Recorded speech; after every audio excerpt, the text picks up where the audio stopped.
Salam, salam sejahtera bagi kita semuanya. Saya bersyukur kita boleh bertemu kembali dalam ibadah bersama. Meskipun Bapak Ibu sekalian di tempat masing-masing dan kami boleh berada di tempat ini. Sekali lagi dan berulang-ulang kali saya percaya bahwa kita dipersatukan dalam roh yang sama, yaitu Roh Kudus mempersatukan kita dalam setiap ibadah kita yang kita lakukan bersama setiap minggunya. Dan juga secara khusus pada hari ini, pada hari kenaikan Tuhan Yesus ke surga. Kita akan bersama-sama untuk mendengarkan firman Tuhan. Namun sebelum itu, marilah kita bersatu di dalam doa. Ya Tuhan Allah kami, saatnya bagi kami untuk mendengarkan firman-Mu. Kami sudah mempersiapkan hati dan pikiran kami. Berfirmanlah kepada kami semua, dan kami anak-anak-Mu telah siap mendengarkannya. Dalam nama Yesus, kami berdoa dan bersyukur kepada-Mu. Amin. Bapak Ibu jemaat yang dikasihi Tuhan, marilah kita membuka firman Tuhan pada hari kenaikan Tuhan Yesus ke surga ini, yang diambil dari Kisah Para Rasul pasalnya yang pertama, ayat yang pertama sampai ayat yang ke-11. Demikian bunyi firman Tuhan. Hai Theophilus, dalam bukuku yang pertama aku menulis tentang segala sesuatu yang dikerjakan dan diajarkan Yesus sampai pada hari Ia terangkat. Sebelum itu Ia telah memberi perintahnya oleh Roh Kudus kepada rasul-rasul yang dipilihnya. Kepada mereka Ia menunjukkan dirinya setelah penderitaannya selesai, dan dengan banyak tanda Ia membuktikan bahwa Ia hidup. Sebab selama 40 hari Ia berulang-ulang menampakkan diri dan berbicara kepada mereka tentang kerajaan Allah. Pada suatu hari, ketika Ia makan bersama-sama dengan mereka, Ia melarang mereka meninggalkan Yerusalem dan menyuruh mereka tinggal di situ menantikan janji Bapa, yang demikian katanya telah kamu dengar daripadaku. Sebab Yohanes membaptis dengan air, tetapi tidak lama lagi kamu akan dibaptis dengan Roh Kudus. Maka bertanyalah mereka yang berkumpul di situ, Tuhan, maukah Engkau pada masa ini memulihkan kerajaan bagi Israel? Jawabnya, Engkau tidak perlu mengetahui masa dan waktu yang ditetapkan Bapa sendiri menurut kuasanya. Tetapi kamu akan menerima kuasa kalau Roh Kudus turun ke atas kamu, dan kamu akan menjadi saksiku di Yerusalem, di seluruh Yudea dan Samaria, dan sampai ke ujung bumi. Sesudah Ia mengatakan demikian, terangkatlah Ia disaksikan oleh mereka, dan awan menutupnya dari pandangan mereka. Ketika mereka sedang menatap ke langit, waktu Ia naik itu, tiba-tiba berdirilah 2 orang yang berpakaian putih dekat mereka, dan berkata kepada mereka, Hai orang-orang Galilea, mengapakah kamu berdiri melihat ke langit? Yesus ini yang terangkat ke surga meninggalkan kamu, akan datang kembali dengan cara yang sama, seperti kamu melihat Dia naik ke surga. Demikianlah firman Tuhan. Yang berbahagia adalah mereka yang mendengar dan melakukan firman Tuhan. Tema kita pada hari kenaikan Tuhan Yesus ke surga, yaitu Dia pergi untuk datang kembali. Saudara-saudara, pertama-tama saya akan menceritakan tentang kitab Kisah Para Rasul dan juga kitab Lukas, bahwa kedua kitab ini ditulis oleh orang yang sama dan juga ditujukan kepada orang yang sama. Kalau kita melihat kitab Lukas, dengan namanya saja kita sudah tahu bahwa yang menulis kitab Lukas adalah Lukas, dan tujuan suratnya sebagaimana tercatat dalam kitab Lukas maupun dalam kitab Kisah Para Rasul 1 ini, yaitu seseorang yang bernama Theophilus. Tampaknya Theophilus ini adalah seorang bangsawan, seorang yang terhormat, di mana Lukas menceritakan dan menulis kitabnya untuk ditujukan kepada Theophilus. Saudara-saudara, secara spesifik, tujuan penulisan kedua kitab ini sesungguhnya adalah untuk meneguhkan kepercayaan Theophilus dan juga komunitasnya akan kebenaran berita Injil. Lukas menegaskan bahwa berita tentang Yesus Kristus Mesias Juru Selamat, dan juga pekerjaan-pekerjaan Roh Kudus yang dahsyat adalah benar-benar terjadi dan merupakan sebuah fakta sejarah. Bukan cerita dongeng atau isapan jempol, melainkan sebuah kisah yang sungguh-sungguh terjadi di tengah-tengah kehidupan para murid dan juga yang dirasakan, yang juga dialami oleh Lukas sendiri sebagai seorang yang selalu menemani Rasul Paulus dalam pemberitaan firman Tuhan. Oleh karena itu, tulisan Lukas ini adalah sebuah dokumenter penting bagi kita saat ini, yang termasuk ke dalam bahagian Alkitab kita sekarang ini. Saudara-saudara, dalam firman Tuhan ini, Lukas menceritakan beberapa hal penting di awal tulisannya di Kisah Para Rasul 1 ayat 1 sampai 11 ini. Yang pertama, di sini Lukas menceritakan bagaimana Yesus telah menampakkan dirinya kepada murid-muridnya setelah kebangkitannya. Saudara-saudara, Yesus menampakkan dirinya tidak lain adalah untuk menyatakan dan membuktikan kepada murid-muridnya bahwa dia sudah bangkit, bahwa dia hidup, bahwa dia Yesus yang nyata, bukan ilusi, bukan halusinasi, bukan hantu yang tidak mempunyai tubuh, melainkan Yesus yang hidup, Yesus yang mereka kenal, Yesus yang sama dengan apa yang mereka kenal, namun dalam tubuh kebangkitan atau tubuh kemuliaan yang tidak lagi dibatasi oleh ruang dan waktu. Penampakan Yesus terjadi berulang-ulang kali kepada murid-muridnya. Terhitung mulai dari kebangkitannya sampai kepada kenaikannya ke surga ada 40 hari. Dan selama 40 hari itu Yesus bukan saja menampakkan diri, tetapi juga berbicara kepada murid-muridnya, mengajarkan murid-muridnya tentang kerajaan Allah. Seperti kebiasaan sebelumnya, Yesus juga makan bersama atau mengadakan perjamuan dengan murid-muridnya. Apa yang Yesus lakukan setelah kebangkitannya tentu membakar kembali memori murid-muridnya yang sempat vakum selama 3 hari ketika kematian Yesus. Tetapi kini Yesus benar-benar ada di hadapan mereka dan bersama-sama dengan mereka. Saudara-saudara, selain menyatakan bahwa dia benar-benar hidup, melalui penampakannya selama 40 hari itu kepada murid-muridnya, tentu juga Yesus punya maksud yang lain.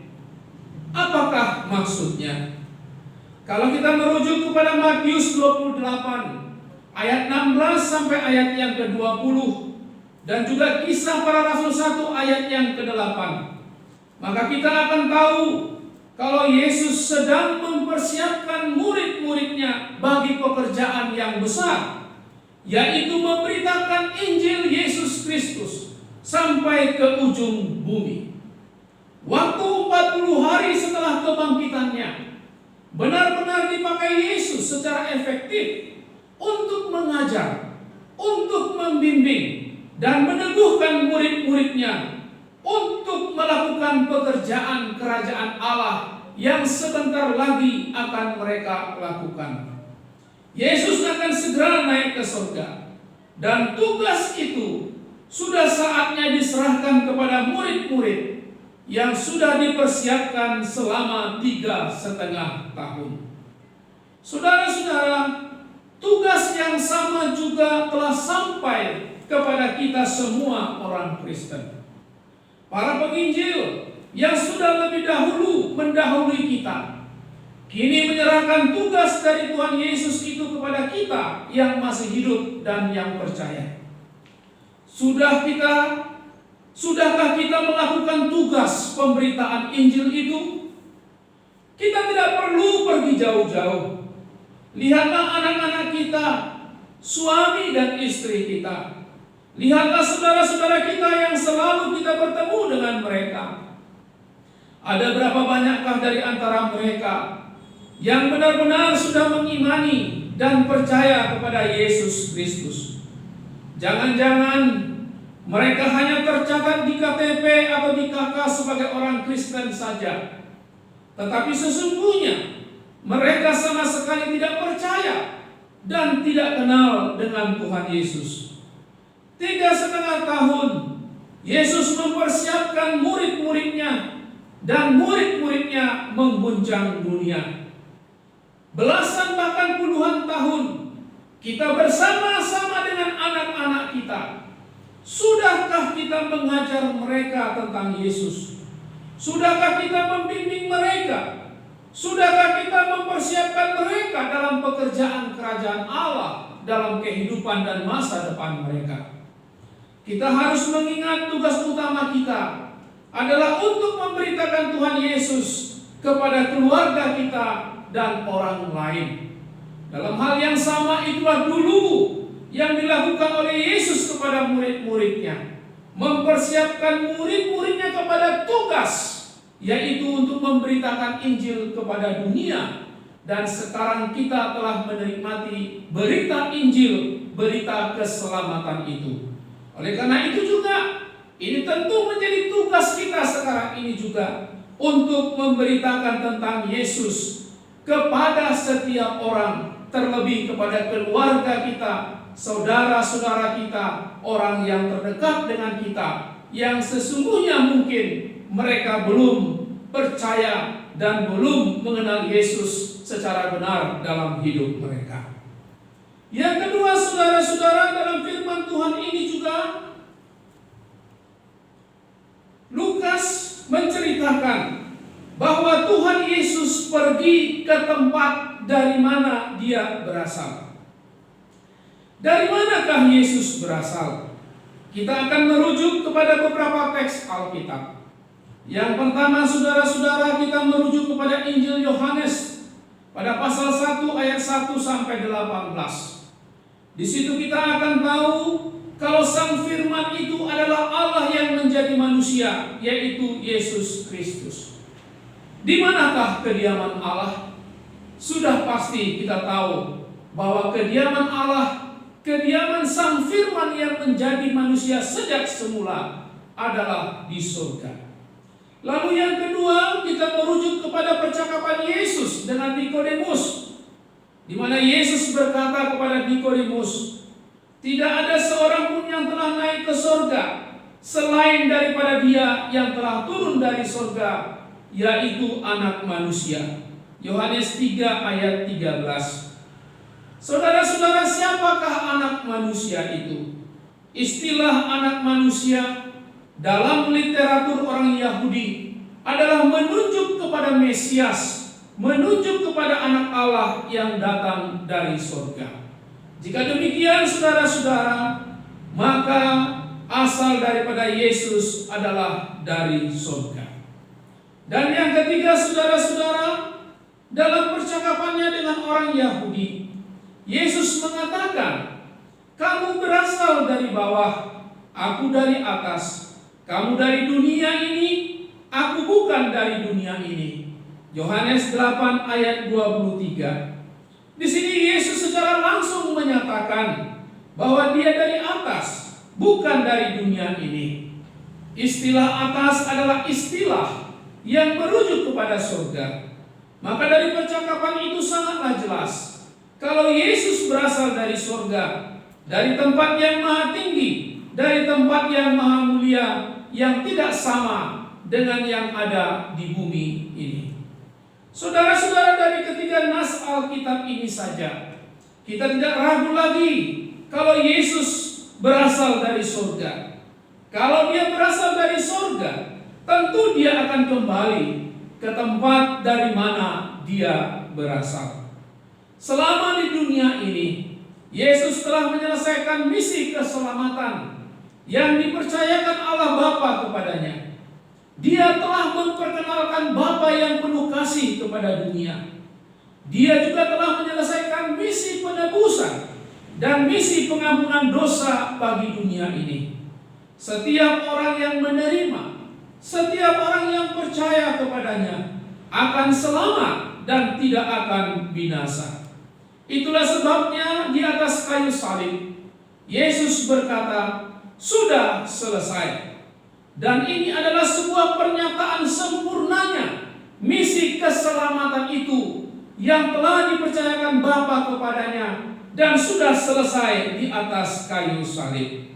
Oleh karena itu, saudara-saudara, siapapun yang datang kepada Kristus, yang percaya dan menerima Kristus, pasti akan menerima keselamatan yang sempurna itu. Sebab keselamatan tidak dapat diperoleh dari perbuatan manusia yang berdosa, selain oleh karena iman, selain oleh karena kasih karunia dari Tuhan Yesus Kristus. Yang ketiga, saudara-saudara, apakah ada maksud lain dari kembalinya atau terangkatnya Yesus ke surga?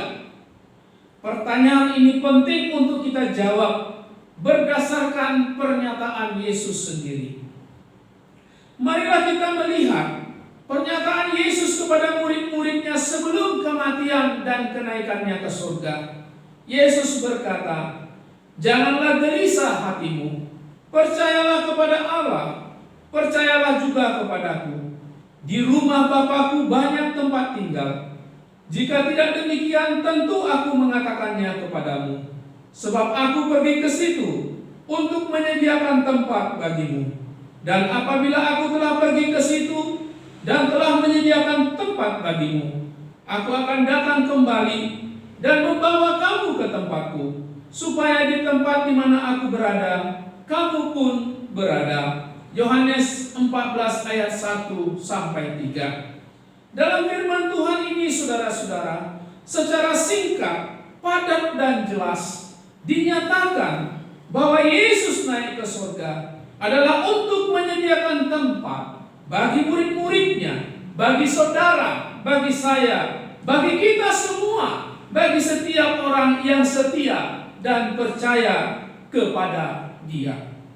Saudara-saudara, Yesus naik ke surga bertindak sebagai pelopor yang dalam bahasa Yunani disebut prodomos, yang mengandung arti seseorang yang membuka jalan atau perintis, sehingga orang yang mengikutinya kemudian bisa berjalan dengan aman. Karena surga adalah tempat Yesus berasal, sudah barang tentu saudara-saudara, Yesus tahu jalan ke situ. Karena itu siapapun yang mengikuti Dia dan berada pada jalan-jalannya, sudahlah pasti akan sampai dan berada bersama-sama dengan Yesus di surga. Tempat saudara dan saya sudah ada di surga, sebab Yesus sudah menyediakannya. Karena itu saudara-saudara, kita harus bersukacita. Kita harus bersyukur melebihi apapun di dunia ini. Dunia ini akan segera berlalu, tetapi Tuhan Yesus sudah memastikan tempat kita di surga, di rumahnya yang kekal. Yang keempat, saudara-saudara, Yesus tidak hanya naik ke surga, tetapi Tuhan Yesus akan datang kembali dari surga dalam kedatangannya yang kedua. Untuk apakah Ia datang untuk yang kedua kali? Saudara-saudara, kedatangan Tuhan Yesus yang kedua kali dikonfirmasi oleh malaikat dalam Kisah Para Rasul 1 ayat 11 dan juga Yohanes 14 ayat 3 yang berbunyi, "Dan apabila Aku telah pergi ke situ," yaitu surga, "dan telah menyediakan tempat bagimu, Aku akan datang kembali dan membawa kamu ke tempatku, supaya di tempat di mana Aku berada, kamu pun berada." Jadi untuk apakah Yesus datang yang kedua kali? Ya saudara-saudara, benar bahwa Yesus datang yang kedua kali adalah untuk membawa kita ke rumahnya, yaitu surga yang kekal. Namun di samping itu saudara-saudara, dalam pengakuan iman rasuli juga dikatakan kalau Yesus datang yang kedua kali adalah untuk melakukan tugas ilahi, yakni untuk menghakimi orang yang hidup dan yang mati. Dengan kata lain, Yesus akan datang yang kedua kali selain akan membawa kita ke rumahnya, tetapi dia juga akan menjadi hakim yang adil untuk menghakimi semua orang di dunia ini, baik yang hidup maupun yang mati. Oleh karena itu, saudara-saudara, apakah saudara sudah siap untuk menyambut kedatangan Tuhan Yesus yang kedua kali? Semua orang percaya pasti rindu untuk menyambut kedatangan Tuhan Yesus yang kedua kali. Tetapi tunggu dulu.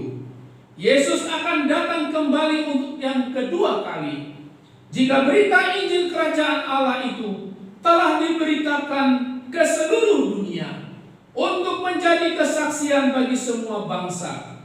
Sesudah itu barulah tiba kesudahan dunia ini.